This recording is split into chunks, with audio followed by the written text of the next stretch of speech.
अस्सलामुअलैकुम, कैसे हैं आप सब। उम्मीद करती हूँ खैरियत से होंगे। आज मैं आपके साथ शेयर कर रही हूँ कीमे के नान की रेसिपी। नान तो मैं खुद से नहीं लगाऊंगी, वो तो मैं बाहर से लगाऊंगी, लेकिन ज़रा मेज़ा मैं घर से बना के दूँगी। ये देखें, मैंने कीमा ले लिया, इसके अंदर से अच्छे से मैंने ब्लड निकाल लिया और साथ ही इधर मैंने ले लिया अदरक का छोटा सा टुकड़ा, 2 ग्रीन चिली और ऑनियन।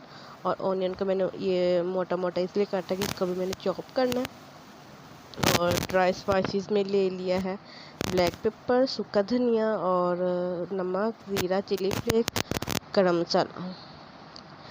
ये मसाले सिर्फ मैंने लिए हैं और ज़्यादा नहीं डालेंगे इसमें। और ये अब मैं सब कुछ चॉपर में डाल के अच्छे से चॉप कर लूँगी।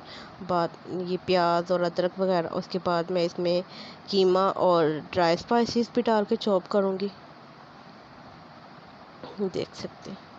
और ये अब यकीन मन इतने मज़े के नान बने थे कि मैं आपको बता नहीं सकती। और बड़ी ईद हो और कीमे वाले नान ना बने, ये तो हो ही नहीं सकता ना। तो आप सब भी ज़रूर ट्राई कीजिएगा।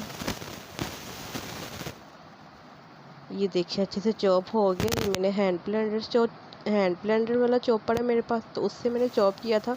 इससे भी काफ़ी अच्छे से चॉप हो जाती है चीज़ें। ये है कि थोड़ी मेहनत लगती है, लेकिन चीज़ अच्छे से चॉप हो जाती है। अब कीमा डाल रही हूँ मैं। कीमे से आप ये प्याज और अदरक को जब कीमा कराते हैं उसके साथ भी आप चॉप करवा सकते हैं, लेकिन मैंने नहीं करवाया था।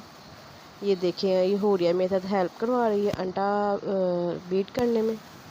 ये अच्छे से मैंने चॉप कर लिया था और मुझे रेड पेपर थोड़ी कम लग रही थी, तो मैंने ये थोड़ी डाल दी, क्योंकि मैंने पहले रेड पेपर डाली ही नहीं थी।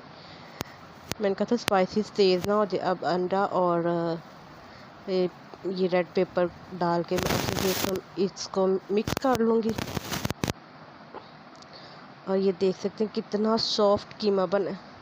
इसको हार्ड ना बनाइएगा, और क्या इसका नाम है, फिर नान जो होते हैं वो टूट टूट जाते हैं। और ये मैंने प्लेट में रख दिया है ताकि ये कीमा नान लगने के लिए जा सके। साथ ही देसी घी और स्पून भी घर से मैंने दी है, क्योंकि उनका स्पंज बहुत गंदा होता है, तो वो मैं लगवाना नहीं चाहती। ये इसको मैंने रुमाल से कवर करके ये भेजने लगी। और ये देखिए हमारे नान लग के आ गए हैं। इनकी आप शक्ल चेक करें, वाह सो यमी। देख सकते हैं कितने मज़े के, और कहीं भी टूटा हुआ नहीं है, और इक्वल से कीमा डाला हुआ है, कहीं ज़्यादा कहीं कम कुछ भी नहीं था। और ये थोड़ा सा देसी घी भी बच गया था। और ये मैंने दही तैयार किया था, उसमें मैंने ज़ीरा और ब्लैक पेपर डाली थी, नमक नहीं डाला था। मैंने कहा ये ना हो तेज़ हो जाए। आज तक हमारी वीडियो नहीं देखी थी, वीडियो तक के लिए अल्लाह हाफिज़।